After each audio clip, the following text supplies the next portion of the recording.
What's your like Fabrizio Morano thing? Okay, guys, we are back again with another live stream. Title race. I mean, we all watched the Liverpool game the other day, and the Boslai's free kick ended up being a nothing, really, wasn't it? Like it was so. Honestly, it was gut wrenching seeing Liverpool just flop like that. But it is what it is. We're here now. Yep. How are you feeling after the Liverpool game, anyway? Ooh. Yeah, I'm a bit pissed because I thought that's the moment where City's going to drop more points. So I think Arsenal now just have to really be on top of things. I think we need to win the games, not just draw the games. Really need to win them. If we draw a game, it better be something like against City or something. Yeah, But that's the only game. Yeah, that's the only game I think we can draw now. Yeah, I agree. Yeah, we have to keep winning the games now. Yeah, it's interesting because like our defense, we've got a strong spine, but yeah, just the attack is not doing it for me. That's the thing. City's attack, like they can do it, and I think they look like they've hit a gear now. I think Semenyo looks like the missing piece of the puzzle. He scored again now, just against Fulham. Yeah, you see the goal? Has he just scored? He scored at 24 minutes. Oh, big sakes, man! Yeah, big sakes. I'm not seeing the score. I didn't want to see this. Look at the score till half time. We just check the score right now. 1-0. So yeah, it's 1-0 City. This is what I keep saying, man. This is what I keep saying. Semenyo, we should have got Menyo. Yeah, and it would have been a wrap, I think, if we got basically like, Semenyo, or just got like another attacking player that was decent. Because it just looks so languid. It looks so like robotic. But one thing that gives me hope is us not starting Odegaard, because Gyökeres actually looked so much better when we had Havertz, or we had somebody playing the ball to him more quickly. None of this build up, pass the ball sideways, do nothing with it, take it backwards crap. It's like, what are we trying to build? What are we trying to do? Yeah, shout out Rich. Hey, my favorite. Big up Rich. Big up guys. Smash the like. City now look different and they are better. They are smothering Fulham. Folded it in tonight. Shirky bench. Marmoush, bro, that's ridiculous. Shirky, because they always talk about our squad depth, but Shirky, Foden, and Marmoush on the bench, bro. Let's be honest. Shirky starts for us. Foden probably starts for us as well, and Marmoush definitely starts for us. As much as I love Gyökeres, Marmoush definitely starts for us. But yeah, big up to you, Rich, man. I was hoping to try to get to half time before I looked at the score, but obviously Curtis just told me that City have spoiler. Scored. Yeah, spoiler alert. For me, I think this is where Arteta really has to show his worth now, because for me, it's one of those things where I've gone confident and I've not been confident. And I've gone confident, I've not been confident. But at this point, I'm just like, man, can we win the league? Can we win the league? And I've been saying so many oh my fucking God, it's 2-0. Oh, it's 2-0. It's over. This is what kills me. We come against them. We won't come against Fulham. It will be like 1-0. It will take ages for us to break them down, I reckon. Own goal as well. Own goal. Owen goalless, mate. Owen goalless. I can't believe it. They've given it to Nico O'Reilly, apparently. Oh, I can't believe it. It's like it's not even half time and it's already over. And this is what I'm saying. I saw a stat that said in the last, I think 4 to 6, in the last 6 seasons, City have won in their last 14 games, they've won at least 10. Yeah, he is brilliant. He is brilliant. And it's like, I think to myself, how do we compete? How do we actually compete with City, Kurdish? I don't know. You know what? I was thinking of Chelsea the other day, even, and I'm like not competing against them, but I think even their attacker looks more interesting than ours. Like Esteban, there's more promise there. Like João Pedro. I don't think we're gonna but I think the only thing we can do is just keep winning our games. That's it now. I think this was annoying because I was thinking quite confident though, because I'm still confident we can get over the line. I think I'm more confident about us winning the league than any other competition, because I think even in the cup final against City, I kind of fancy City to beat us annoyingly. If I'm taking my Arsenal hat off, non-biased as a neutral, I would say City would do it just because they got more attacking power. But in terms of consistency and managing games and stuff like that, I think we could win the season. But it's going to go right down to the end, because if we had got Semenyo, we got an attacking player, this would have been wrapped up ages ago. Our defense is literally that good. That's what's kept us at the top of the table and doing as well as we have.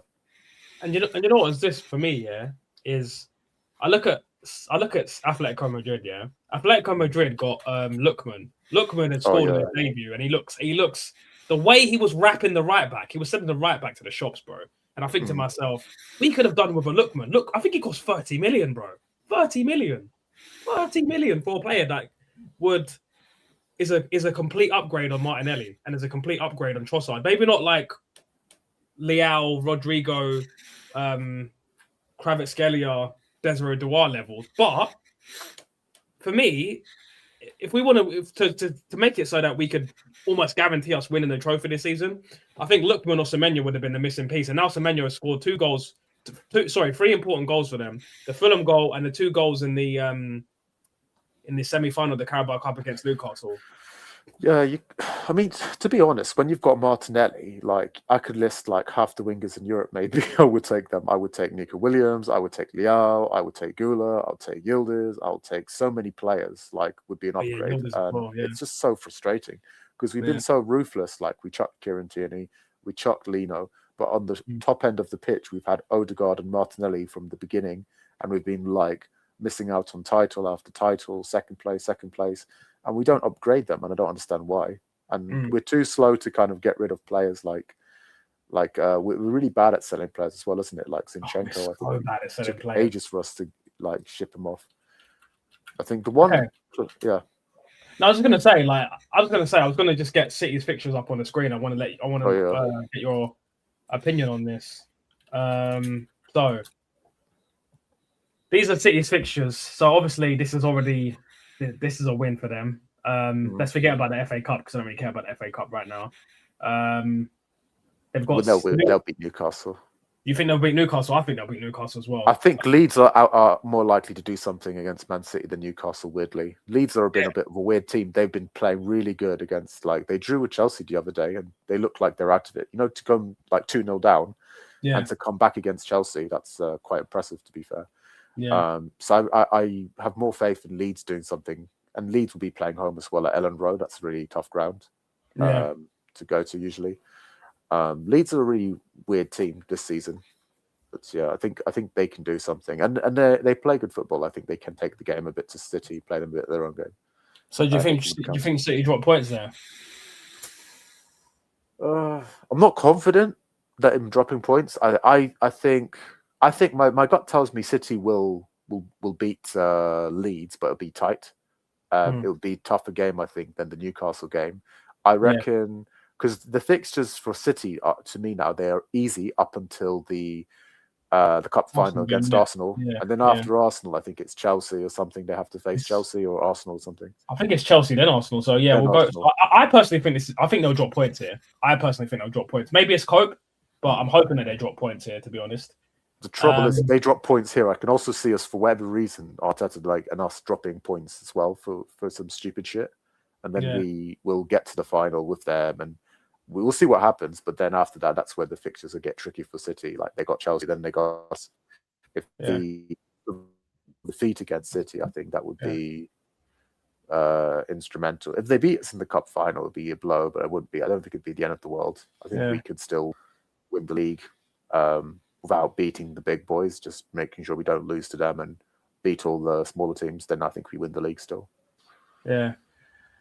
Big up, Rich. Only hope I have us winning the league is Gabriel and Celebro, and maybe Rice. I agree. I've said it a million. So we've said it on our last stream that the individual brilliance in this squad is very, very much lacking. It's going to be, and now I think City are going to ramp things up and they're going to be consistent. And then winning at Anfield, I think for me was like a turning point. Now I think that was a really big turning point because it went from 9 points, cloud 9, to 8 points to 6 points. And yeah, it's the same as last week, and that's what all the top gooners like a gal was saying, but I don't give a shit what these fucking turbo nerds have to say. The fact of the matter is I've got PTSD. I've been here before, 22-23, 23-24, and we completely capitulated last season. We didn't even get close to Liverpool. The only time we was at the top of the Premier League last season is at the beginning when nobody had played. So I don't know, man. Big up Rich anyway. Big up Rich again. Wow, Fulham are getting like half a second on the ball. City are look like 3 seasons ago. Oh my god. Oh my god.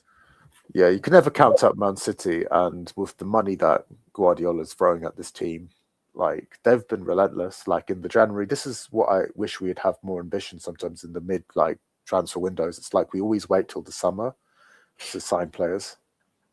Hello, Ings. Maybe I'm Danny Ings. I don't know. hello, Courtney. Hello, Courtney. Who's Courtney? Good evening. Good evening. Don't you mean good evening? City of winnings. Or winnerings. 2-0 Ings. Ings. Yeah, I saw the score, man. I'm kind of fuming. Yeah, we've been here before, man. We've been here before, and it's just disappointing because I think if we was like 11 or 12 points clear, I wouldn't feel as bad. But because we didn't take our opportunities, like Nottingham Forest game, the Liverpool game, the what other games? Even the Liverpool away fixture, the Chelsea game, the Sunderland game, we've dropped a lot of unnecessary points where we've been at where the game was either already taken or we've been ahead, and it's just annoying. And you look and think about all those games, either Odegaard started or like the Anfield one when we was away at Anfield, he played Marino, Rice, and Zubimendi. That's a stiff midfield, bro. That's a stiff midfield. That's a stiff midfield. Yeah, no, it's quite stiff. You know who I like in Newcastle though, randomly, but Bruno Guimaraes. He looks good. Yeah, I'm surprised he doesn't try to push for a move because I think I could see him at a City or an Arsenal. I think he likes Newcastle. You know. Yeah, he seems to be. He doesn't. He seems to be like a bit like Bruno Fernandes. He just seems to be like a really nice guy, and he's a good player, and he could do better, but he's just settled. Mm. Yeah. City might nick it, to be honest. Yeah, they might do. I mean, you can never really. Semenyo's doing bits, not orange juice. That's a good one. That's a smooth. No pun intended. Fair play, Courts. PC said City might nick it, to be honest. Yeah, I mean, now they're 3 points behind. We're away at Brentford. I watched Shane Gooner's stream and Northside. I think Shane Gooner views and Northside did a stream earlier. I was watching it I was in the car on the way back from my nan's house, and bro, like they were saying, like Northside's confident that we'll beat Brentford tomorrow 2-0. Do you want to give a quick score prediction for that one? Brentford and who, sorry? We're playing Brentford tomorrow. Oh yeah, we're playing Brentford. Shit. I feels like yesterday we played Brentford, which is crazy. I was with Samuel watching the game at the pub. It doesn't feel like that long ago, but oh, Brentford. Are we're 1 second. I think we're away, aren't we? Yeah, we're away. I'm going to just say 2-1 to Arsenal. I always think our games are quite tight, to be honest. Yeah. What do you think? I'm going to go 2-1, bro. I'm going to go 2-1. It's going to be tight. I personally can't see us really. I just feel like if they score first as well, it's just going to be one of those games where it's going to be tight, it's going to be hard, it's going to be nervous. And now that City, let's be honest, they've pretty much packed Fulham already.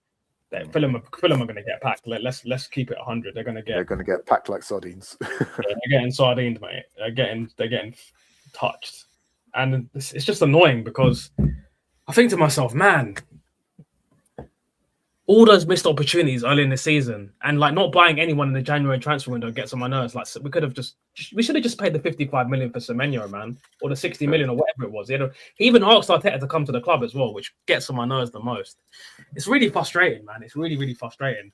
Let's go to these next fixtures. They got Man City have got Man United, West Ham away. What do you think? Last one. Sorry, Man City have got Nottingham Forest at home. What do you think? Man City will beat Forest. Forest have been poor this season. West Ham, they'll beat West Ham as well. It's just one of those games. West Ham have got hope in hell against City. I can't see them doing anything. Yeah, I'm going. I don't want to see West Ham get relegated though. Like we don't really talk too much about the relegation scrap. I would like to see West Ham stay up as a club because I feel like they're too big, in my opinion, to be in the Championship. I like to see them in the Prem, and they've got good fans. Like that's sort of thing they've always had. Yeah, so a little soft spot for them. I personally think Man City beat Nottingham Forest 3-0. Like that would be a complete wash, to be honest. But I think I can see a 2-2 on the West Ham one. Maybe I'm being deluded. I don't know, but he's quite underrated. Their manager Nuno Espirito Santo. He did a good job with was it Wolves, and then he went to Forest. He did really well with Forest, and look at where Forest are now. I think he fell up with the ownership, and he's at West Ham. But West Ham were in the mud, I think, before he took over there. So, and he's gotten a few results. Like they've beat Tottenham. I think they drew with Man United, who are on the up again. So he's doing all right. And they're like, I think they're 2 points off safety. I think Forest is just 2 points above them or something. Yeah. So they can still get out of relegation, which at one point it was looking unthinkable. Yeah. So yeah, but yeah, I think they'll beat West Ham. Like West Ham might score a goal or something, but I'll say maybe 3-2. 3-2. Wow, fair. Yeah, I think it'll be a lot of goals. All right. Let's do a couple of Arsenal fixtures actually. This looks quite cool actually. This is like fantasy football thing. We're seeing it in the screen. One sec. By the way, this is a Benfica jersey. It's not Liverpool. So anyone who's don't get twisted. Never. So unless Halloween. We predicted a win at Brentford, right? Yeah. I think 2-1. Yeah. All right. We'll forget about the FA Cup. I just want to focus on the Premier League. Washed. That's funny. Yeah, we got to beat Wolves. I would say 2-0. 2-0. All right. Yeah. I'm gonna go 3-0 Wolves. The big one, North London derby, Spurs away. Frank's just been sacked. What are you saying? Well, I hope we win for sure, because it's my birthday the day before, so I don't want us to lose to Tottenham on the 22nd. That would be good. So they have to win. I'm going to say Arsenal 3-1. It might be tighter than that, but I'll say 3-1. I'm going to go 3-2 Arsenal. I'm going to go 3-2. What are your thoughts on Thomas Frank getting sacked, by the way? That's big news. Well, he's a silver member, isn't it? Silver member? Oh, Arsenal, yeah. He's a lot of ex-Tottenham bosses apparently liked Arsenal. Like, was it Tim Sherwood? He used to be an Arsenal fan. I thought he supported Tottenham. Apparently, he used to be an Arsenal fan, yeah. Oh, wow. Didn't know that. Arsenal for Chelsea? 2-2. 2-2? Yep. Don't underestimate Chelsea. Don't sleep on them. They got some players that could hurt you. Cole Palmer. Who else? Cole Palmer, Enzo, João Pedro. I really like. Estevan. I really like. So I think, and Neto. I don't know what's happened to Neto. Maybe he's got injured. But yeah, they've got some dangerous attacking players. Yeah. What about you? What are you thinking? Oh, I can see this being 2-2. This just looks like the one where you just drop points. It's like, Chelsea, big like team. I have to look at it and be like, we can afford to drop a point. Yeah, why not? Let's go there and defend a little. But be a bit Brighton away? Brighton is no joke. I'm going to say 2-0. I think we'll beat them, but Brighton is good at finding like hidden gems. They're one of these teams in the Prem. I wouldn't mind them getting relegated, but they find good players. They got good scouting. I'm gonna go Brighton 2, Arsenal 3. I think we edge this one. I think it'll be a hard game. I think we'll edge that one. It'll be funny when it comes back. It could be like the opposite way around or something, because the Premier League is so unpredictable. Yeah. Everton, Arsenal. We got to win that 2-1. I'd say though. I think this is an easy 4-0 to be honest. What really 4-0 against Everton? Where are they in the table anyway? Just I want to see their form. Jack Grealish has just got broken his foot, so no Jack Grealish. To be fair to Grealish, I looked up his stats. He's the type of player that creates chances more than like an assist king or like a goal scoring. Oh, it's 3-0 Man City, by the way. Oh, and Everton are 8th. They're actually doing all right. They're 8th, they could get Europa League.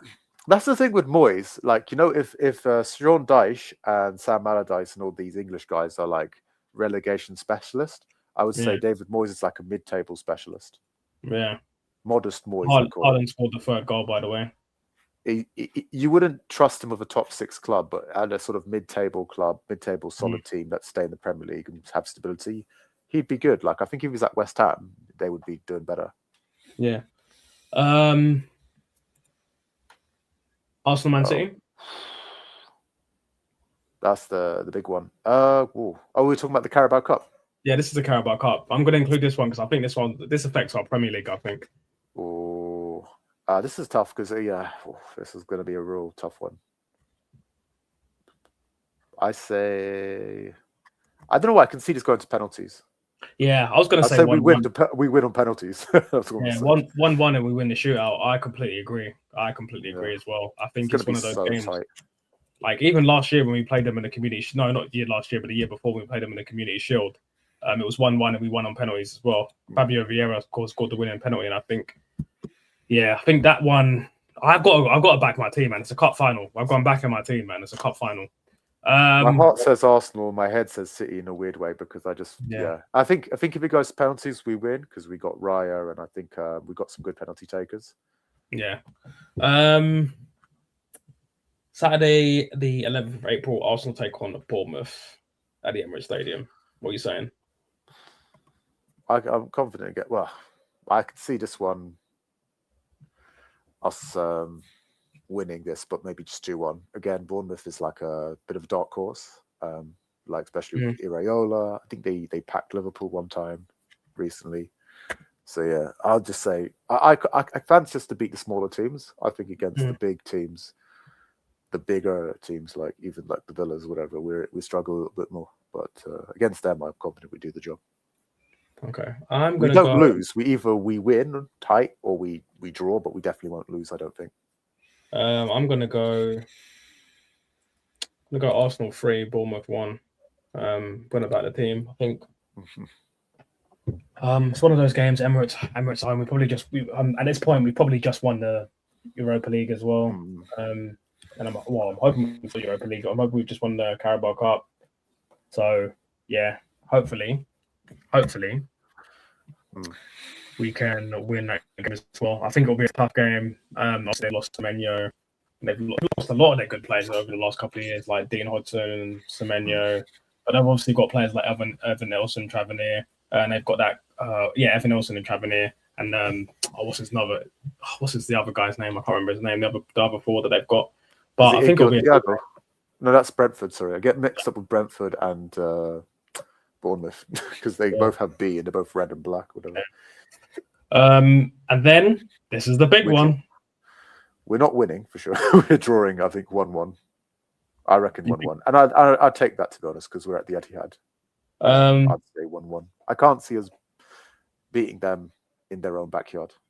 Yeah, same. I'm gonna go 2-2. Yeah. I think if we draw against them, it'd be like a win, providing we beat the teams we should be beating in those fixtures. Like it's quite a good result. Personally, I think to be honest, I think we need to beat City. I think we have to beat them. We have to beat them in the cup final, obviously, to win it. But I think that would give us a bit of a psychological boost with the league as well. But I think if we draw against City, it's okay. It will go right down to the wire. But I think it would have the slight edge. If we beat City, I think it's over. Though we've won the Prem. Yeah, we need to get the Prem. We have to beat City, man. I think beating City, that for me seals it. I think if we beat City, even if we're level on points and we go to the Etihad win, I think that seals it for me. I just can't see us being our style. I could just see us leaving it late and it's going to go right down to the wire and we're going to either slightly miss out or we're going to slightly win it. That's how it's going to work. It's on the knife edge to the end. Exactly. Next game, Newcastle at home. Newcastle. Yeah, I fancy us to beat Newcastle. So I'd say 2-1. Arsenal. 2-1, yeah. Yeah, I'm saying 2-1 to everything. But you know what? It's the funny thing. Part of me feels like there's more of a surprise in these fixtures. I think when it comes in real life, we'll like drop points against Newcastle or something random. But I'm gonna go 1-0 Arsenal. Gabriel corner. Yeah, I'm gonna go 1-0. Or Owen goal. Owen goal. Gabriel off the back of Declan Rice's head. I don't care. Just get over the line. I don't care. Go with his bum and just seal the deal. I don't care. I'm going to say 3-0 against Fulham. Martinelli to score a hat-trick. I'm just kidding. Maybe Gyökeres to score a goal. Jesus. I'm going 4-1. 4-1. Going full bet mode, yeah. Going 4-1. West Ham away. Now, this one, I think I'm going to go do this one first because I'm gonna go 2-2. I just feel like this is one of those games where we slip up, bro. But because we beat City, we can afford to slip up here. I think. Yeah. Hopefully. Obviously, this is all prediction. Obviously, I don't know what's going to happen in this title race because it's really so Arsenal now. Yeah, I'm saying 3-1. I think this is not West Ham's year. I think West Ham will get a weird feeling they'll get relegated. Don't know why, but I think they'll get relegated. It'll between them and Forest, but I fancy Forest to stay up more than West Ham. And if we do drop points, I think it will be because of a Declan Rice disaster class as well. Declan Rice. Oh yeah, he plays really shit against West Ham. It's weird, isn't it? Always plays shit against. I remember the first time we played against West Ham, he gave a penalty away, and he just played awful. He played awful. I think we lost 3-0 as well. He played awful. He played freaking awful.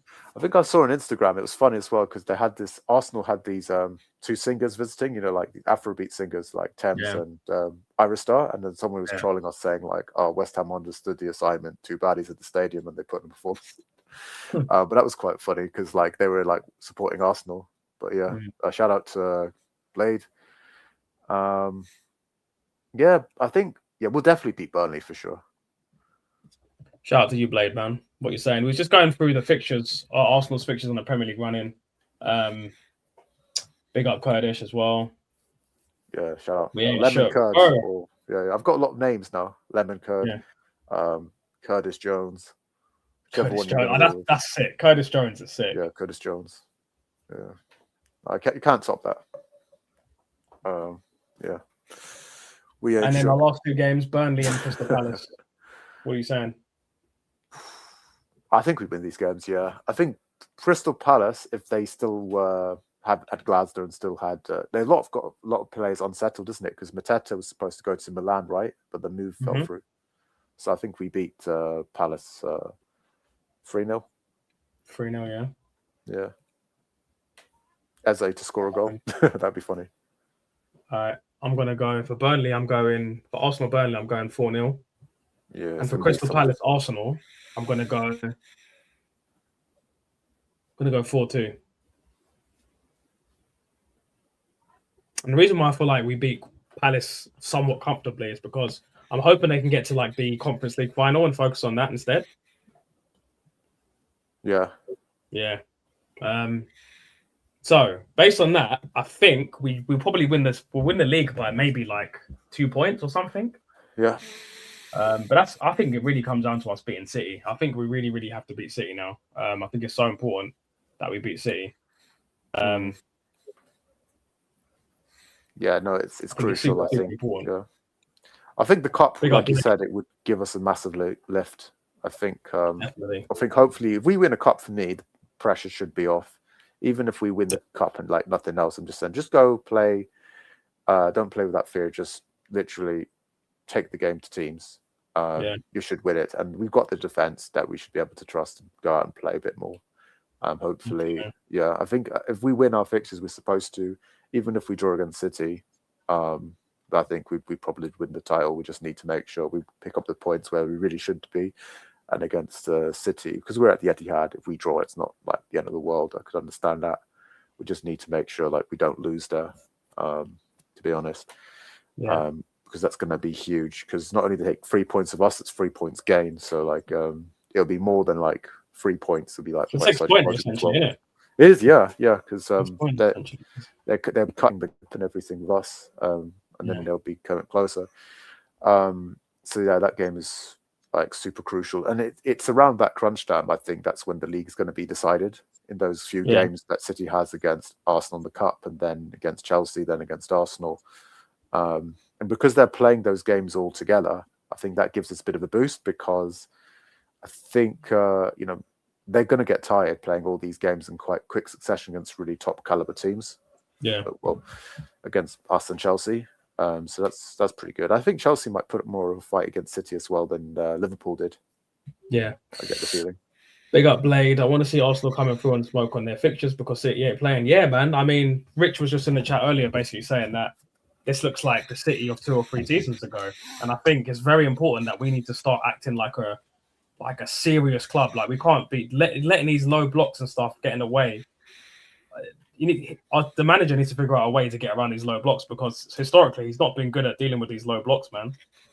It's just been getting on my nerves. But big up to you, Blade. Big up, Blade. I think City are pushing for many goals in each of their wins to push their goal difference. It could be a deciding factor. And this is another thing. That goal difference could really come down to the wire, man. I mean, we've seen not in my lifetime, but we obviously seen the Aguero goal win on goal difference, the Aguero goal, and obviously, if you're old enough to remember, Anfield '89, we won the league we won the top division on goal difference as well. So goal difference could come down to goal difference, man. And you know, I heard this year. Apparently, if you end up on the same points and the same goal difference, the top two teams play like a playoff game, but it's never happened before. Did you know that? Really? Yeah, the rules of the Premier League that at the end of the season, if the goal difference is the same, and both teams are on the exact same points, I think they play a playoff game to see who's the champion, which would be. Could you imagine? That would be nuts, bro. That would be nuts. Yeah, no, that would be crazy. Yeah.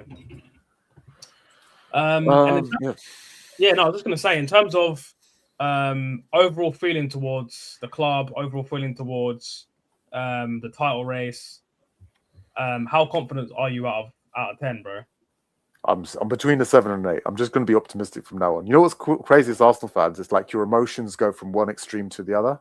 Because like before the Liverpool game, we were quite confident, and then after that game, we're like, oh, it's like we didn't even play. It was like Man City and Liverpool.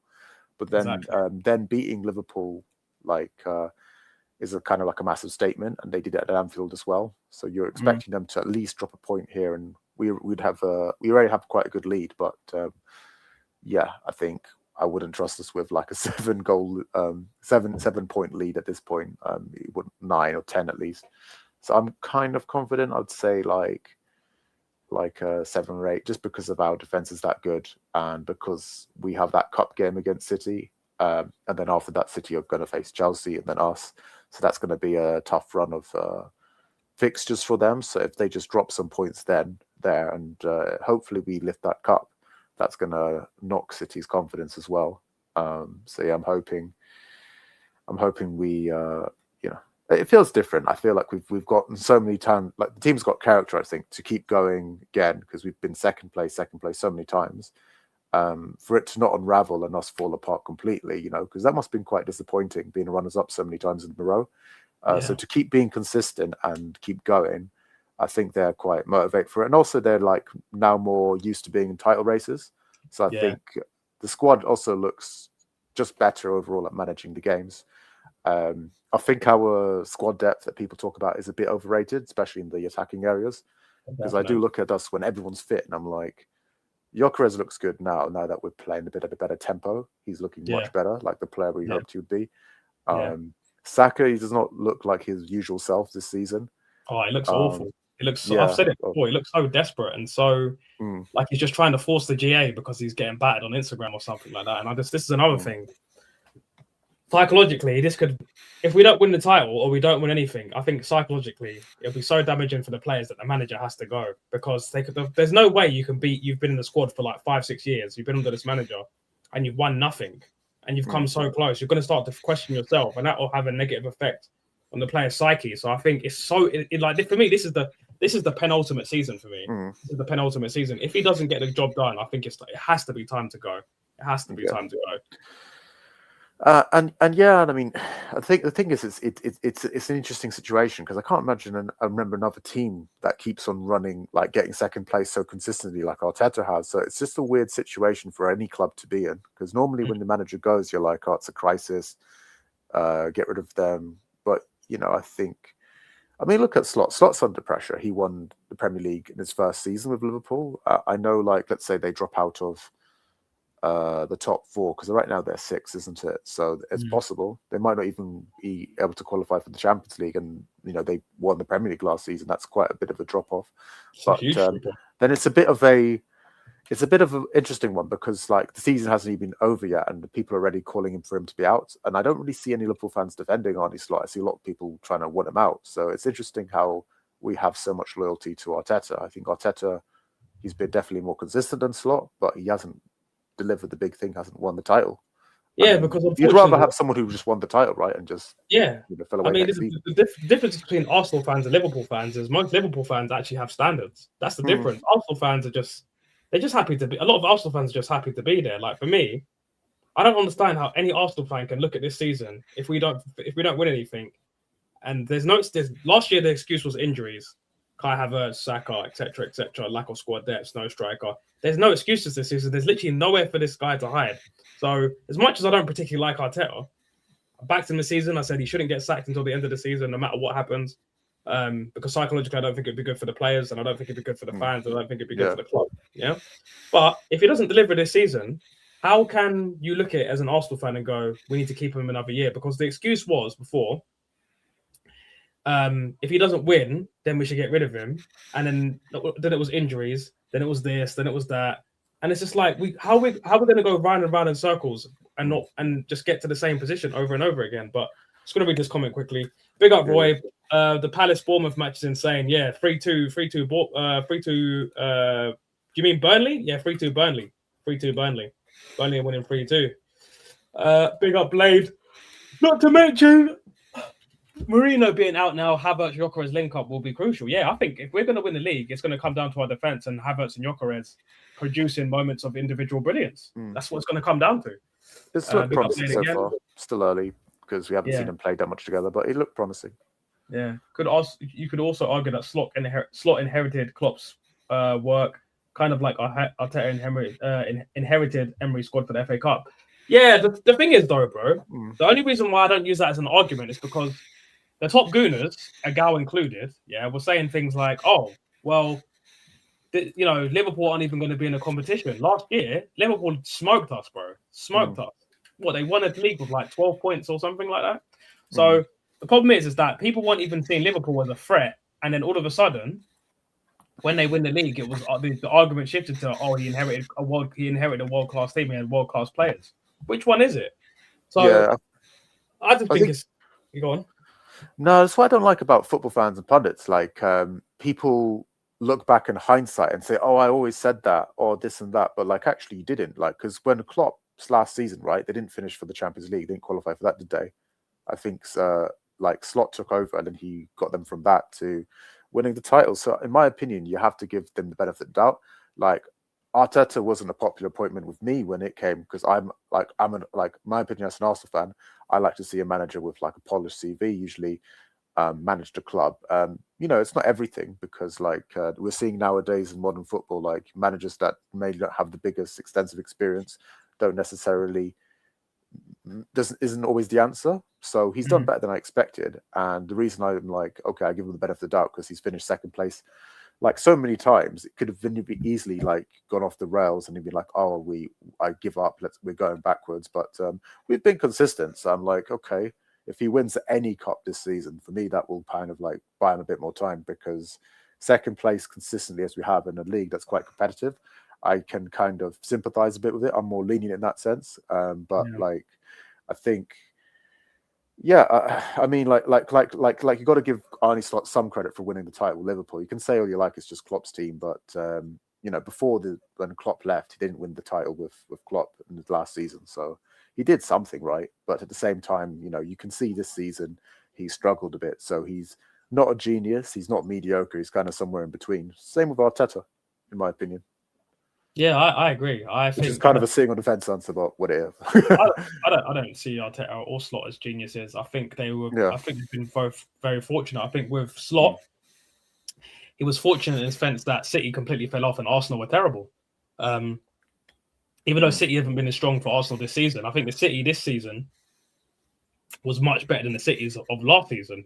Much better. And I think Arne Slot definitely deserves credit for winning the Premier League is no easy feat, and he won it in his first season, regardless of what team he inherited. That same team finished third and was out of the title race by April when they dropped points against Crystal Palace at home. So you got to give Slot his pat on the back, because I think for me, winning the Premier League is not easy, and if it was that easy, why has an English manager not done it? Do you know what I'm saying?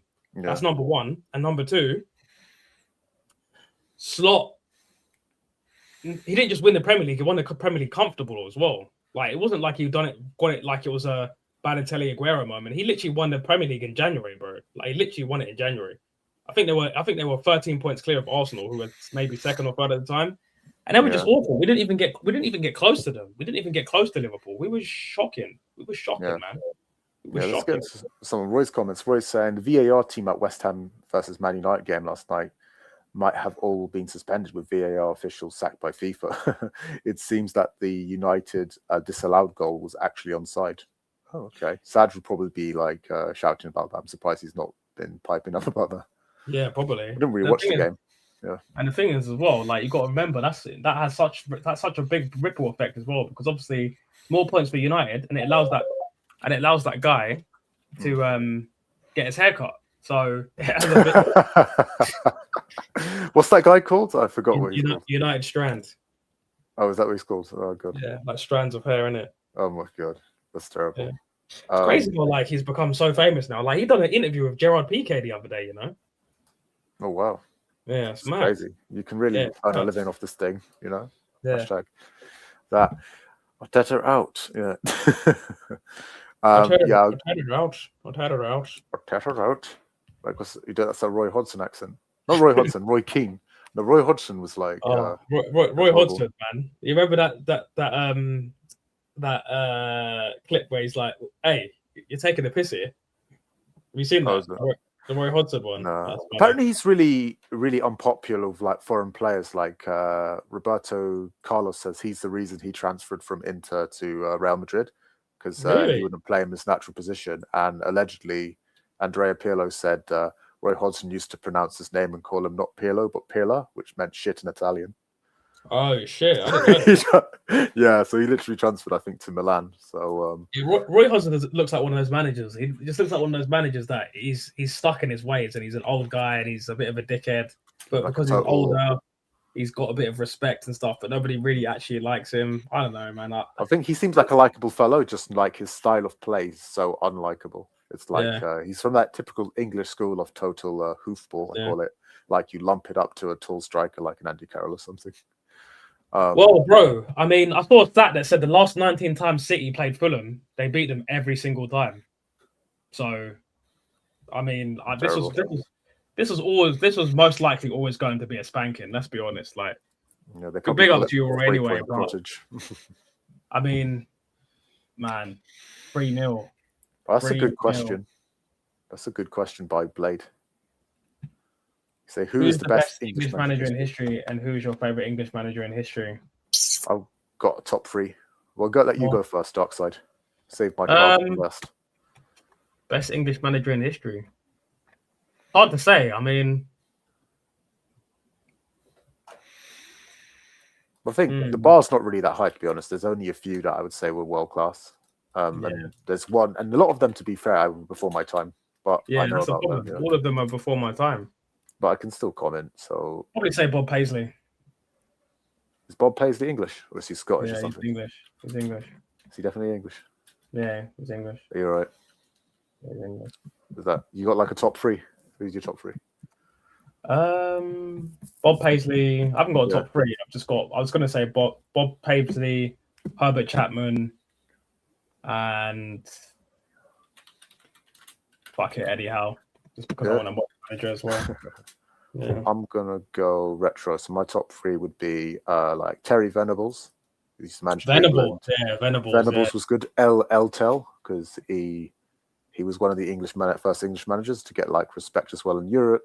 He managed Barcelona for like 3 years, which is quite good for an English coach.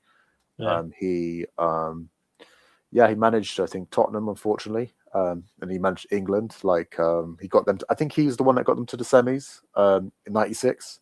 Yeah, you know, when England get to semi-finals, it's basically the equivalent of us, like England winning a tournament, because they're that shit in tournaments. So if England win, like go in '96, they show highlights of '96 or like Euro 90 or World Cup 1990 Italia a lot because they went to the semis. So he's my third. He's third and the best of all time for England managers. Second place is Bobby Robson. Another Barcelona manager. Did you know about Bobby Robson? He used to mentor Jose Mourinho. I didn't know that. You didn't know that? You know Bobby Robson because he's had an interesting career. So if you look up Bobby Robson, he managed England when Diego Maradona famously did the hand of God thing to them. And they were interviewed him about it. It's like, what do you think of the hand of God? It's like, it's not the hand of God, it's the hand of a scoundrel. So he's like really pissed off when that happened. And then he went to Europe. He managed PSV Eindhoven. He met, I think, Mourinho and at Sporting CP, like Sporting Lisbon. They call it Sporting Club de Portugal in Portugal. And then Porto and Barcelona. He discovered Jose Mourinho and he mentored Jose Mourinho. And Mourinho basically, I think, stayed at Barcelona when Bobby Robson left. And he was like working then under Louis van Gaal. But yeah, so he had a career basically in England, with the national team. He managed Newcastle United as well. I think he's like a Geordie. So he managed Newcastle with Shearer playing at the time there. So he did a good job at Newcastle as well. So yeah, he's second place for me. He also had Barcelona actually when I think they bought Ronaldo, the Brazilian Ronaldo. And there's that crazy goal where he scores that crazy goal. And he's pissed off because he wants Ronaldo to pass the ball. Then he scores a solo goal, and he's like, "What have I just witnessed?" That's like a viral moment on YouTube. If you can find the clip, it's hilarious. But yeah, he's amazing. Number one has to be Brian Clough. They've made films about him, like The Damned United, so about his stint in Leeds, which was unsuccessful, ironically. But him turning Nottingham Forest to like second division to like champions of Europe back then. Is just like unmatched, and he's quite an outspoken personality, so he never got the England job, but yeah, definitely the best English manager of all time, I think, for what he achieved. I know people might say Alf Ramsey just for the winning the World Cup with England, but that's quite controversial, allegedly. Wenger, lol. Somebody was saying Wenger is the best England manager. That'd be funny. Yeah, he would have been. I mean, he's naturalized, right? Maybe. Herbert Chapman won 3 successive league titles with Huddersfield and Arsenal and a standing feat in the 20s and 30s. Yeah, but a lot of people don't know that Arsenal have actually done a 3-peat and it was in the 1930s. Obviously, it doesn't count as the Premier League because the Premier League started in 1992. That's why I don't like this. That's why I don't like the Premier League thing. I don't like it because it ignores so many other accomplishments of players before 1992, and it's just such a rubbish. Like it's just rubbish. It's just rubbish, man. It's just rubbish. Yeah. It also gives us that stat we can say no England manager ever won a Premier League, which is funny. But yeah, also like big teams like back in the day, like Leeds was a giant in English football, but because of the Premier League, by the time the Premier League came around, they kind of was a fallen giant, I guess. But Leeds, they did have like a stint, like I think in the Prem they had an interesting period when, was it the early 2000s or something, where they were doing all right. They had like, what's it, Lee Bowyer and Mark Viduka. Do you remember Mark Viduka? Yeah, Viduka. They had Ian Dollop. Ian Hart, the Irish free kick guy. Yeah, they had Hasselbank as well. Oh, Hasselbank was sick. Yeah. They had some quality players, man. But that Viduka, man, I hate Viduka, bro. I hate Viduka. Why you hate Viduka? He scored against us a lot, isn't it? Yeah, he scored against us, which made us lose the title, bro. I think it was last minute as well. Last minute goal that made us lose the title. Harry Redknapp. Huh? Player stories, proper geezer. Yeah, I like Harry actually. He's funny. Harry Redknapp has the funniest player stories, proper geezer. For me, the funniest Harry Redknapp story is when he talks about Yakubu. Oh yeah. Have you heard that story? No, I actually haven't. Basically, he's saying that he said to Yakubu, if you get 20 Premier League goals, I'll give you like 50 grand bonus out of my own pocket or something like that. And he didn't really, and he just said it at the beginning of the season. He didn't really think much of it. Then he said, yeah, Yakubu was doing really, really well, blah, blah, blah, blah. And then in the last game of the season, he had 16 goals or something. And they played like, I think they played Bolton at home or something. And then Yakubu scored a hat-trick in the first half, I think. And then one of his playing staff was like, oh, you owe Yakubu 50 grand. He's like, what do you mean? He goes, whoa, he's done 19 goals. And he's like, get him off. Get him off. So yeah, they got him off, man. He got him off, so Yakubu couldn't get. Oh, well, good. That's crazy. That was at Portsmouth, right?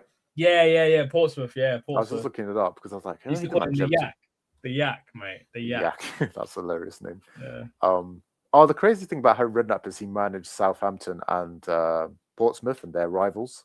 Yeah. So like that's one of these weird English football derbies that people forget about because you think about the other bigger ones, but yeah, Portsmouth, Pompey, and like Saints. Arsenal ladies win 4-0 in the away leg of their Champions League playoff tie. If they win the tie overall, they play Chelsea in the quarterfinals of the Women's Champions League. Ooh, huge tie ahead. Interesting. Yes. Big boy. Roy's one got second, bro. Yeah, no. 1 second, bro. 1 second.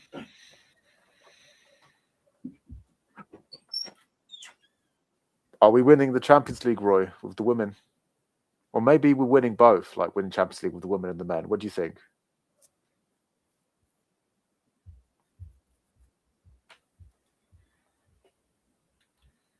Yeah, Wenger. Yeah, Wenger would have been a great English manager. That would have been great, having a Frenchman managing the English national team. Doesn't get any better than that. Yeah, Harry Redknapp would have been great as well. Wheeler and Dela.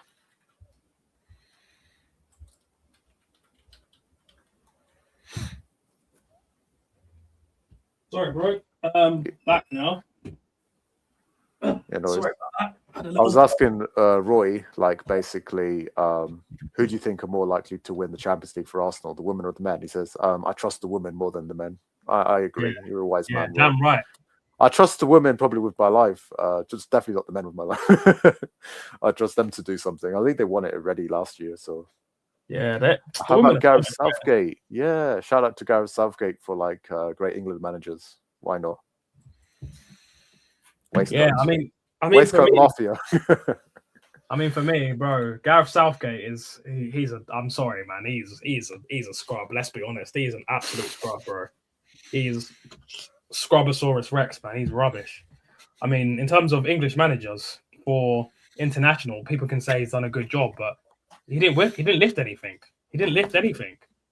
So it's the one quote I like from what's his name, like Simon Jordan Talk Sport, because he really goes in on him. He's like, Gareth Southgate, he snatched defeat from the jaws of victory, and that's kind of true. Because against Italy, you're like, I feel sorry for Chiellini. Remember Chiellini? Everyone was dragging him, saying, "Oh, Chiellini, you cheat, you pulled Saka." And like, the guy's old enough to be Saka's father. Like, he can't run with Saka. Let him tactically foul him. That's within the laws of the game. Exactly. He got his yellow card. He kissed his hands. He's like, "Yeah, what can I do? I can't compete with that. I have to pull him down."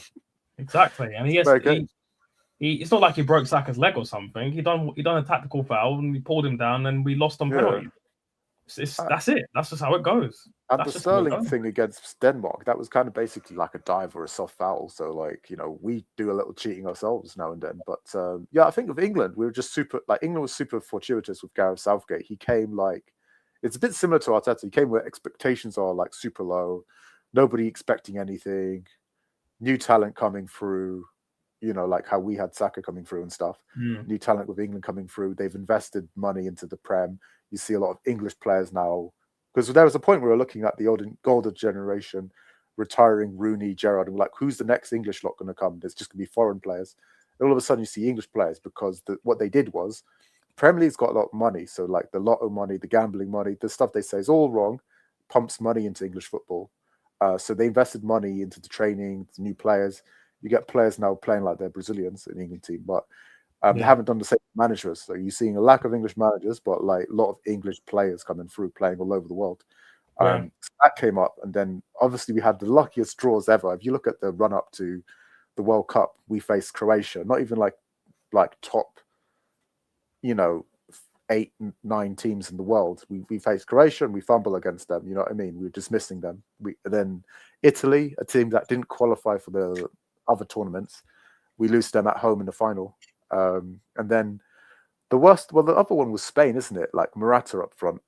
We lose against Spain as well, because Spain basically always was going to beat us because they played the positive, they played the possession, they controlled the game. So we were always going to lose. And we literally scraped our way to that final. I can't remember one game, maybe against Holland, and we were a bit lucky with a pen or something. No, we was lucky. We was lucky against Holland, but that was the one game where, it looked like we kind of looked half decent against sort of respectable side, but it's not the Holland of the past either.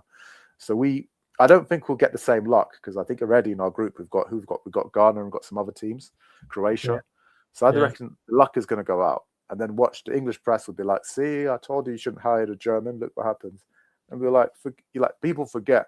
Like, we had an English manager when we failed to qualify for the Euros. We had McLaren. We had fucking Roy Hodgson, and we got spanked by Iceland in the Euros. The boom, boom, all over the world. Everyone knows the thunderclap now. So you could be fortuitous. I mean, Bobby Di Matteo won the Champions League with Chelsea. You know what I mean? Doesn't make him world class. No. Lionel Scaloni won the World Cup with Argentina. He's not world class. Listen, unpopular opinion, but I don't Yeah. think winning the Champions League means that you're an elite manager. Because No, it doesn't. I think winning a top 5 league means you're an elite manager, especially more than once. Winning doubles and trebles and stuff like that, domestic or European, but winning the Champions League once, like, let's be honest, man. All the times Chelsea won, both times Chelsea won the Champions League, and I will die on this hill. They were lucky, especially the 2020 one. They were Tuchel, lucky. isn't it? Was Tuchel, isn't it, as well? Yeah, against Man City, they were lucky, man. They were lucky. Even in the 2012 one, they were lucky, really. Yeah, I mean, Tuchel, I think he's a good manager, but I don't think he's Guardiola or Ancelotti level. No. Like, I think he's on the cusp of it a little bit, but he's not. Yeah.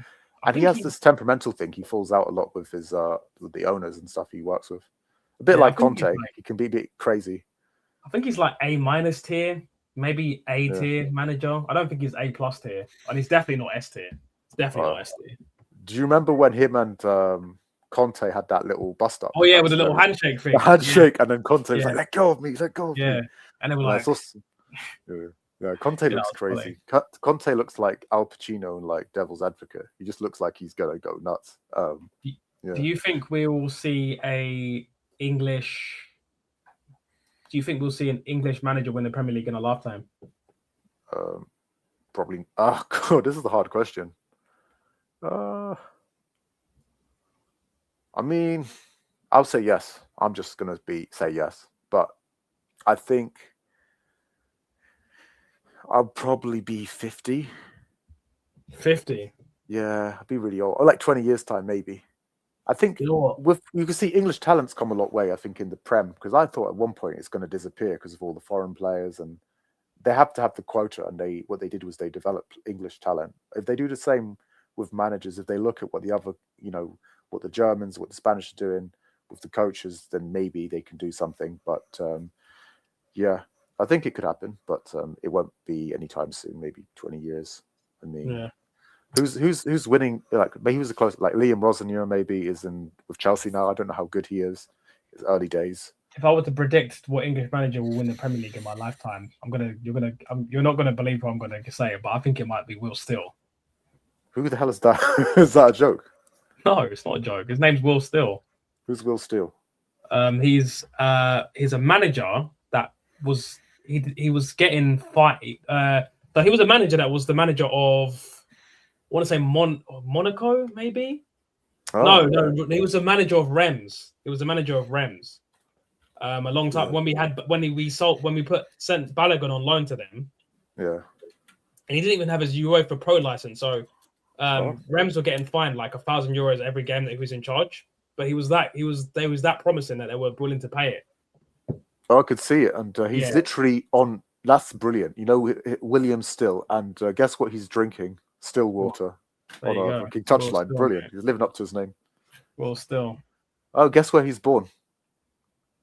Where is he born? He's not born in England. Oh, is he not born English? in Belgium? Born in Belgium. He's English, but he's born in Belgium. That's classic. Oh, okay. If he wins, he'd be the first English manager to win it, but also probably, first non-English manager, like non-English born person to win it. Yeah. But he's born to English parents. Is what doesn't get more English than that, to be fair. William Still. United fans would say Carrick. There you go. Yeah, maybe. I mean, Carrick's not winning the league. He's not winning the league. He's not winning the league, bro. He's shown a lot of character. So. Oh my God! You didn't just make that.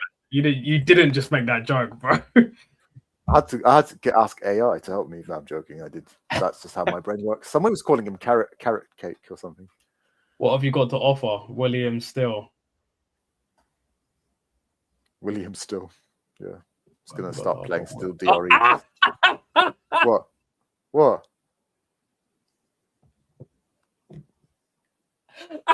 Oh, I just clocked. Shit.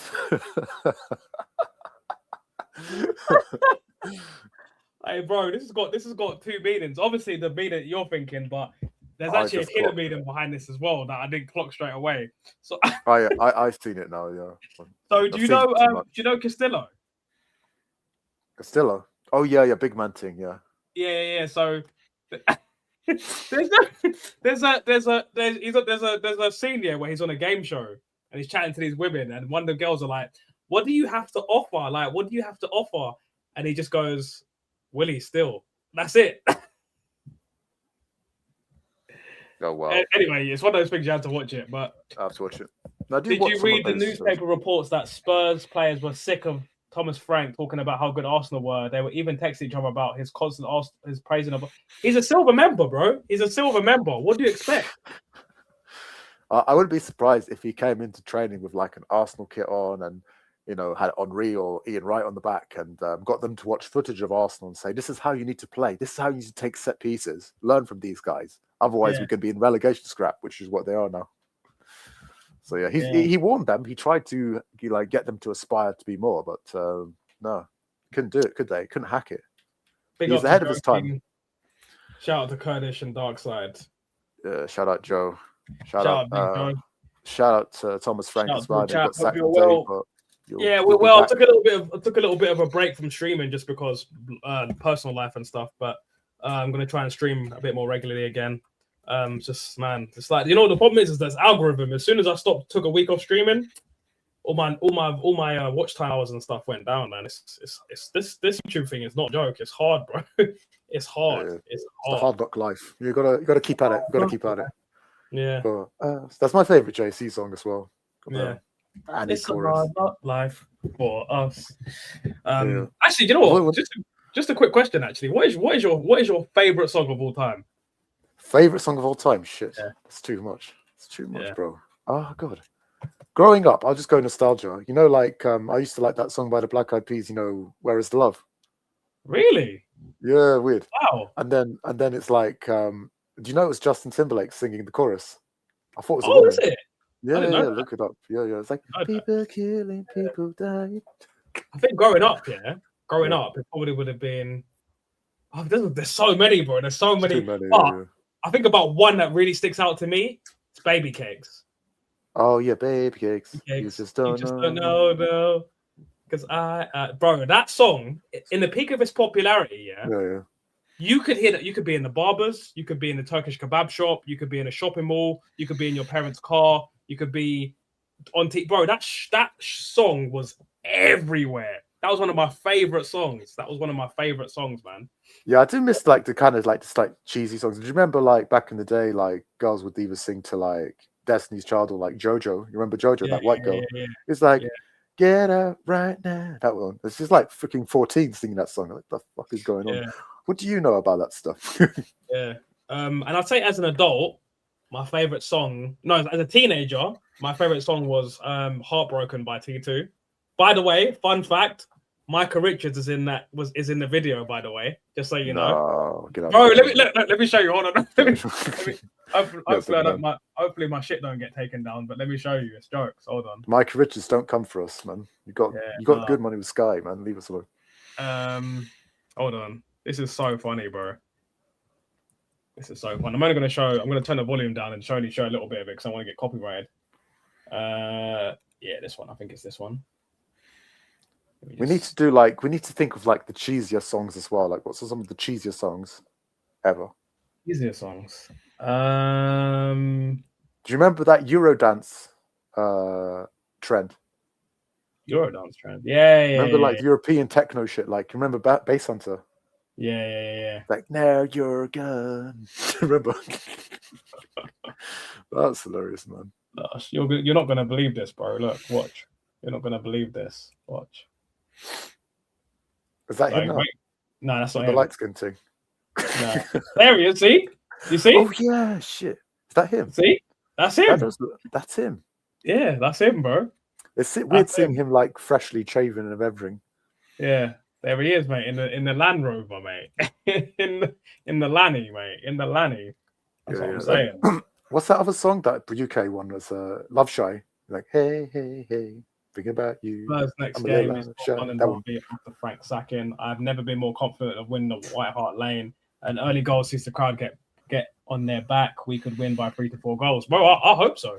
I hope so, man. I flipping hope so because I think we've got a much tougher run in than City. And it's very imperative that we win these tough. I think we've got 4 away games, and 3 of them are in London: Brentford, Chelsea, and Spurs. Oh no, sorry, one of them's home. Chelsea's home, Spurs is away, Brentford's away, and then I think we have a home game versus somebody. I think it's against Wolves. So we've got 4 games in London, 3 of them are away, and we've got to win all of them. Like this is what will show Arteta whether he's the man or not. For me, I don't think he is the man until he gets over the line, and he's a pretender until he wins. That's what I say anyway. Big up Joe King, Michael Richards, and the Epstein files. Oh, Lord God. Let's.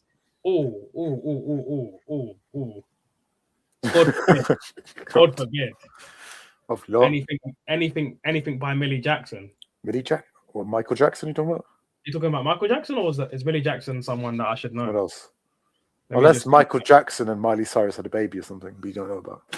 No, Millie Jackson's a person, but she's 81, bro. Mildred Virginia Jackson is an American R&B and soul recording artist. Is that Roy? Way before our time, yeah. Before our time, bro. She began Roy's got those old school tunes like Donna Summer and stuff. Roy's got the classics. Yeah, surely Joe, bro. He's not. I hope he's not in the flipping. I'm a big fan of Push your button. I don't know. What's your favorite like reggae dancehall like artist? My favorite reggae dancehall artist, probably Vybz Kartel. Okay. Yeah. Classic. Yeah, I like Vybz Kartel. I like Elephant Man. I like Beanie Man. Listen, I Beanie Man, all that. What's that song? The Girl Them Sugar. Got the Girl Them Sugar. I like Sean Paul as well. Sean Paul. I love Sean Paul. I like Popcorn. I love Bob Marley. Yeah, Bob. Yeah, I don't know who I like. Oh wait, can I? I'm gonna play. Oh, no, I can't even play it because I don't want much. There's a song by Devonte and Tanto Metro. It's my favorite. Oh, that one that Tory Lane sampled. It's this one. I'm gonna just play like 2 seconds of the song. I'm just gonna play 2 seconds of it. That one, isn't it? It's called Say Worry. Oh, it's a different one. Yeah, it goes like this. Look, I'm gonna just play the first like couple of seconds of it because I don't want to get copyrighted. Can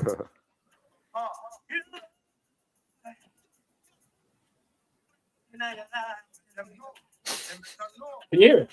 A little bit. You've always like vibing. Yeah, it's cold. It's cold. Yeah. Don't take our stuff down, man. Just showing love to the culture. It's messing about my car, but it does seem like almost everybody's else is, bro. Like, it's crazy because we literally live in a world that's literally controlled by PDF files. Yeah. Cool. Don't want to get taken down, so I'm just going to say PDF files. And we're not pissed off enough about it, bro. Like, look at the economy, look at the job market, look at the price of everything, diesel, food, even a trim, bro. Even getting my hair braided is like 600 quid now. It's crazy, bro. And and people are just arguing about normal day-to-day men and women are just arguing about bullshit, man. It's crazy. Like we're so distracted and so just bamboozled by this bullshit, man. It's crazy. Yeah. It's actually crazy. I like how this is kind of turned into like a meaning of life kind of thing. Brilliant. Really, we've made grown men blush. Well, listen, she looked like a cutie back in the day. To be fair, I looked at pictures of her when she was young. She looked nice. When I was a kid, Tracy Chapman was my favorite. Tracy Chapman again. That's fair play, man. Buju Banton was very much against it. Didn't know that. Yeah, you know what? Actually, do I want to give you guys a history lesson? The reason, actually, no, it's too controversial to even say, to be honest. Prince Andrew, don't sweat, you know.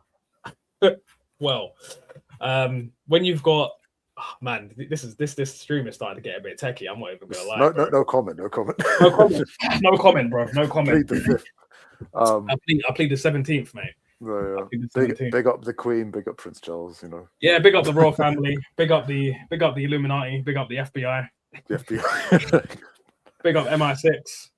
Yeah, you know, get job with them. Sizzler was against the Who's Sizzler? LGBTQ Donnies as well, bro. A lot of them were. Who's Sizzler? Sizzler's one of these like One of the dancehall artists. dancehall artists that is like strongly anti-LGBTQ HDMI. Yeah, Sizzler, yeah. like No. you know Chronics. You know, you must Who know. do I know? I know who I know. What's his name? That guy, Conscience. No, Conscience. Some of the new ones. Conscience. Yeah, I prefer the old school for me or nothing, mate. I know. What are some of the cheesy ones? What's the guy who's got Kevin Little? Wayne Wonder. Anti for next Prime Minister. Fuck you know. No. Fuck you know. Movado. Who have we got? Shout out to the Freemasons. Do you Shout out remember, to the shout out to the Bilderbergers, mate. Shout out to the Bilderbergers. yeah. Shout out to the Trilateral Commission. Shout out to the World Health Organization. You know what I'm saying? If you know, you know. If you don't, you don't. This is gonna go over your head if you don't know what the fuck I'm talking about. We need to do like a nostalgia thing. Like this is calling for a nostalgia moment. So crazy, most controversial, crazy footballers of all time. Craziest ones. I'm gonna the first when you say controversial, the first person I thought was Joey Barton. Oh, that's a good one. That's a really good one. I wasn't even going there. Yeah. And do you know who another one as well? Who a lot of people don't know that they were an absolute demon in their dressing room. Craig Bellamy. Craig Bellamy. Yeah, I heard he was difficult. Yeah. A lot of people did not like Craig Bellamy, bro. Like apparently he threatened. I think he threatened Stephen Island with a golf club or something. Like Oh god. Bro, he had anger problems. Like a lot of people did not like Craig Bellamy, bro. But he was actually a pretty good finisher, though. He was a decent finisher. It was great. You know who was crazy? Was it Mido? Apparently threw scissors at Zlatan Ibrahimovic. Yeah. Mido was crazy. Man said any Aluko, you know, you're silly. Did you see her clash with what's his name? Simon Jordan on Chalksport? That's comedy. Bro, right? she's chatting West, man. She needs to chill out, bro. She needs to chill out. Like the thing is, it's like you know, think of any Aluko, like we can all say things that we regret or whatever, but if you go like, oh, I don't know why Ian was against me. I always spoke so highly against him. Well, you went viral or you made the news by like saying he was blocking women in the game. You know what I mean? So like how is and now you want him to save you? Like he said, like don't like keyboard warriors don't come for her, but he didn't accept her apology. Like what more do you want? I said, oh, use my influence to get me on air. Like what is he supposed to do? Like he's supposed to be your savior when you want him to, and then you like want to diss him and stuff and expect him to feel no way about it. Come on. Exactly. You know, don't bite the hand that feeds you. Bellamy beat man up with a golf club. Yeah, bro. He beat up man up with a golf club, bro. He was beating on man. Vinny Jones, yeah. Vinny Jones was crazy. Vinny Jones like was crazy. what's it? The Crazy Gang, yeah. Yeah. Wimbledon. That was bad. Balotelli, just crazy, just for crazy antics. Bellamy has linked to Cardiff City Soul Crew. I didn't know that. I didn't even know that. Oh yeah, because you're Welsh, innit, Joe? You're Welsh, innit? So you know about that. Yeah. You're Welsh, innit? Aluko just mad that the 2004 tsunami. Oh.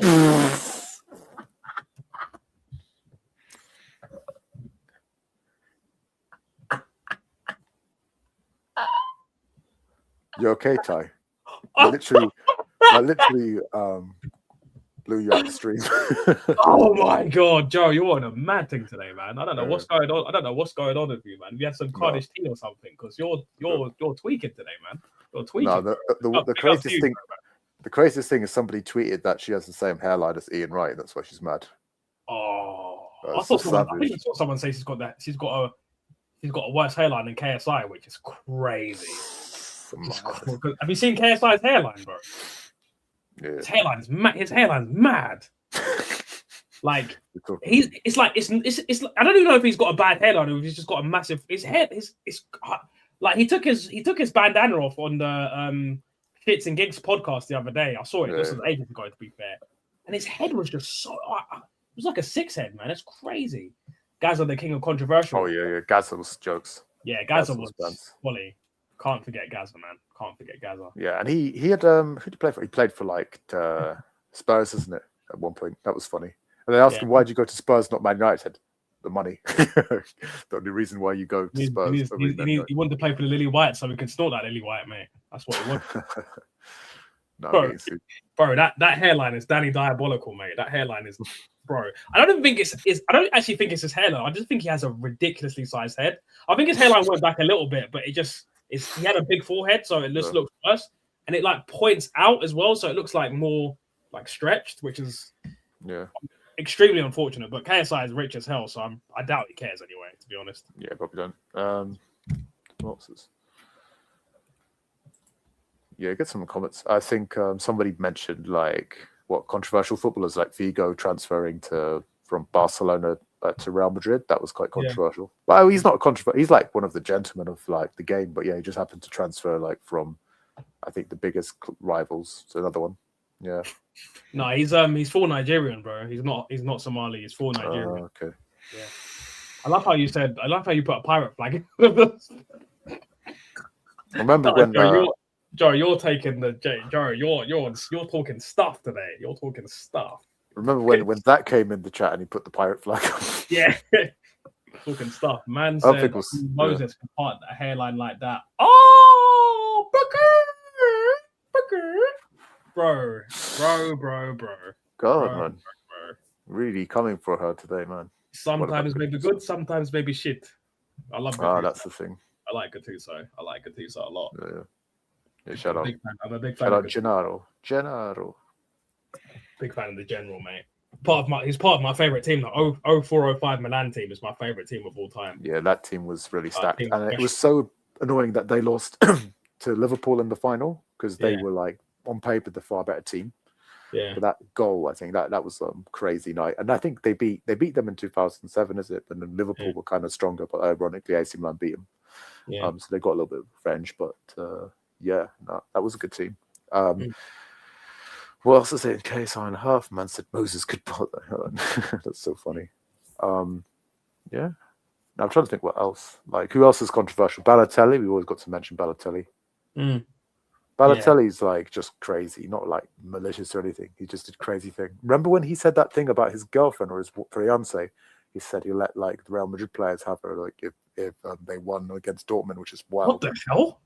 Do you remember that? I don't remember that. I do remember him saying he drove into a woman's prison just to see what would happen. Yeah, like he just crashed into a female prison and just to see what. He did the crazy thing as well. Like I think he painted his car like sort of camo color and stuff like that. Yeah, let off a firework in his bathroom. Bentner had some crazy things going on. I'm trying to remember. Yeah, he had he done the Paddy Powered pants thing. Remember that? Oh yeah. I remember that. Yeah.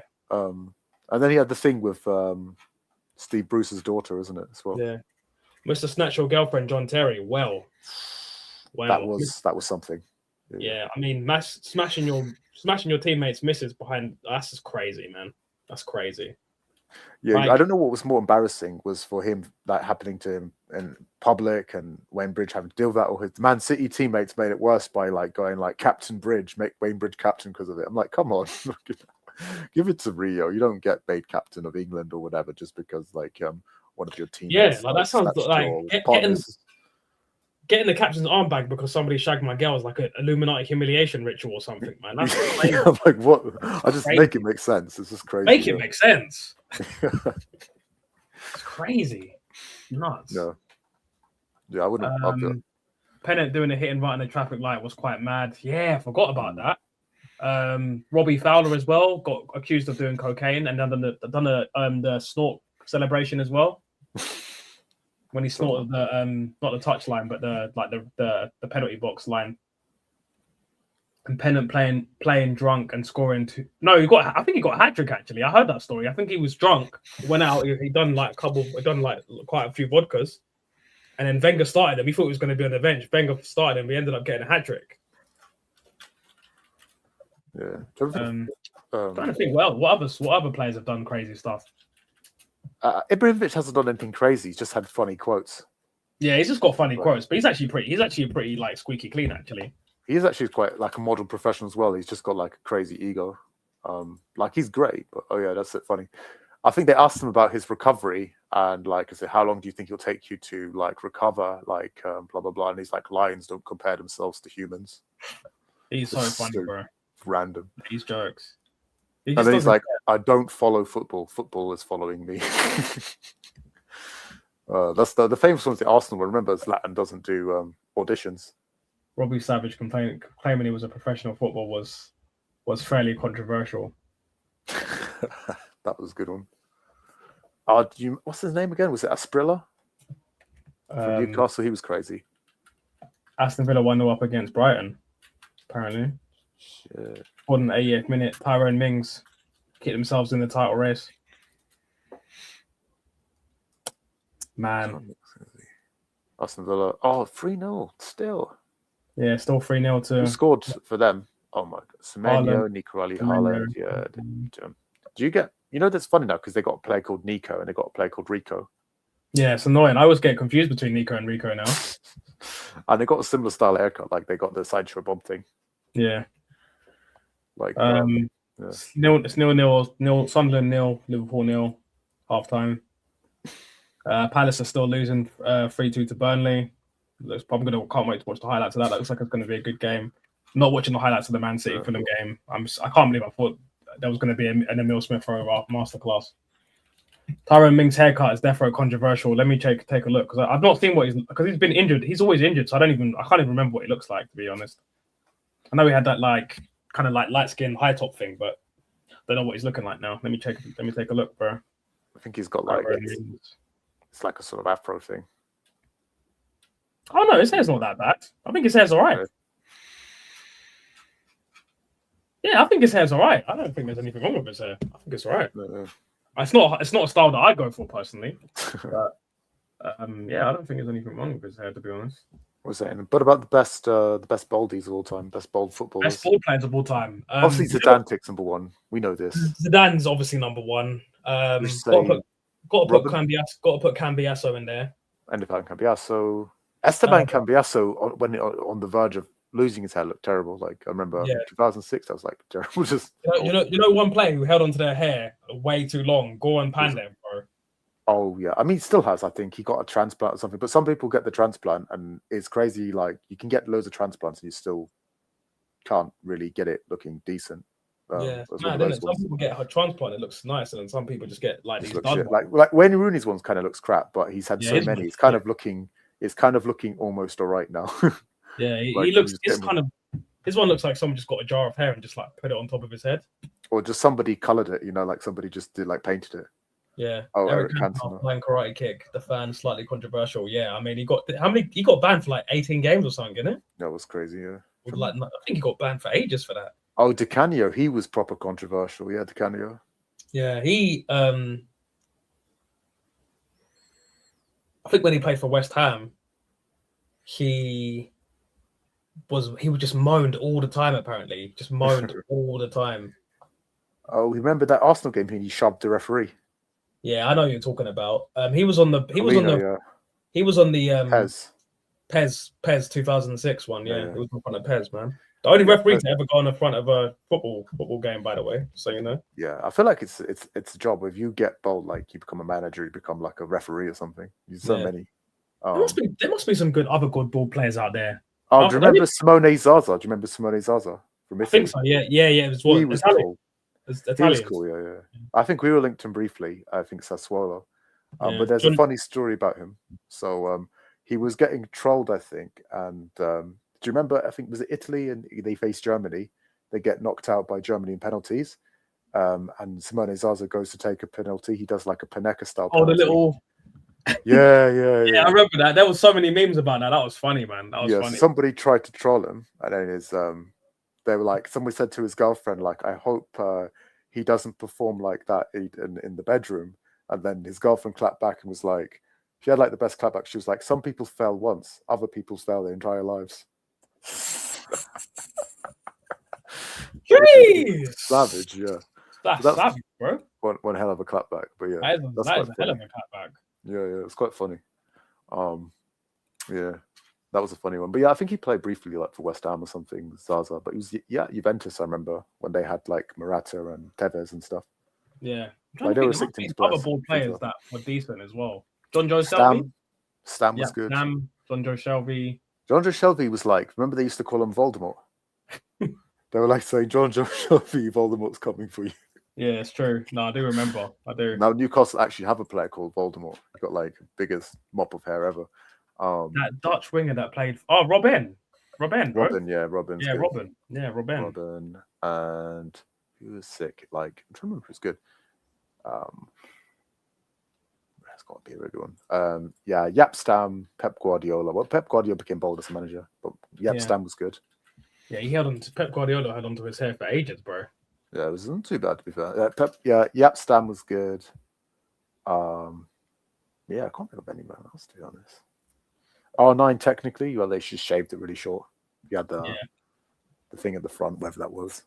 I don't remember who else. Oh, there was this Danish guy. Apparently, he was tough. Danish Real Madrid player. Danish. Yeah, what was his name? He was like a bit of a scary player, apparently. Ian Wright. God, what? Thomas Gravesen. Yeah, Gravesen. Remember him? He played for Everton and like Real Madrid even. Really? He was like supposed to be one of these like really rough footballers, like tackling hard man kind of players. He's like a midfielder though. Okay. Yeah, Do you remember that Everton player that had that really, really, really long last name, Billy Abdeletdinov? Oh yeah, was he Russian, wasn't it? Yeah, I think so. I think it was Russian or something. One of these Russian Muslim guys, like from Chechnya and stuff. Like they had Anzima, what it was called, from Dagestan. The one that Russian club that was supposed to be rich, and they bought Eto and Willian, and then they just sold them off to Chelsea when they just got fed up of owning a football club. Yeah, that's mad, isn't it? It's funny. Remember, there was a little trend where there was getting these sort of like rich clubs, like, but some of them didn't take off the way like Chelsea, PSG, and Man City did. Like there was Malaga in Spain briefly, and there was like, there was that other team in Russia, but it just didn't take off. Yeah, it's weird because when you think about it, I don't know why Russian football didn't like take off a bit more, because I think there was a point where they had like two decent teams. They had Zenit St. Petersburg, and they had what was the other team that they had that was good? Well, like Spartak Moscow, CSK Moscow. Yeah, and obviously they've got Red Star Belgrade have won the fucking Champions League. So I don't understand why they've been so. I don't understand why they've been. They were like Serbian, Red Star Belgrade is Serbia. Yugoslavia has been interesting. I think Yugoslavia might have won the Euros or something if they stayed together. Because imagine Croatia, Serbia, like Montenegro, all these people like from that part of the world, like all with one national team. I think there would be like a big team, for sure. Like they had some good players. Do you remember like there used to be this free kick specialist. He passed away, Mihailovic, Sinisa Mihailovic. But he was like one of the in the 90s, played for Lazio, played for Roma. He's like a really good free kick taker. He was good. Kolarov was such a sick free kick. Alexander Kolarov.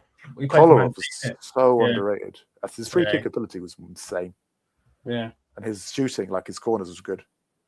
Is it true that Matthew Flamini retired and started a $1 billion energy company? Yeah, that is true. That is true. He used all of his football money and invested it in some alternative energy thing, and I think he's a billionaire now. I think crazy, isn't it? Remember when we signed him and Özil together? Like, it just looked hilarious because it's like it looks like we got like a Happy Meal or something because we got Flamini on the free, I think, from AC Milan, which is funny.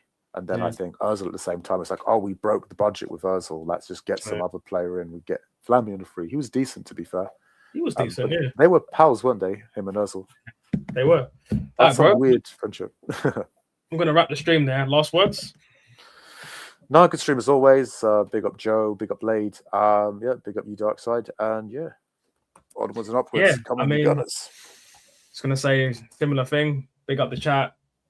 Come on, you Gunners. And you know what? I'm scared about this title race, but we've got to find a way to win. And we've got Brentford tomorrow, and hopefully we can get 3 points. Yeah, man. Like, subscribe, share. Peace out, everyone. See you later.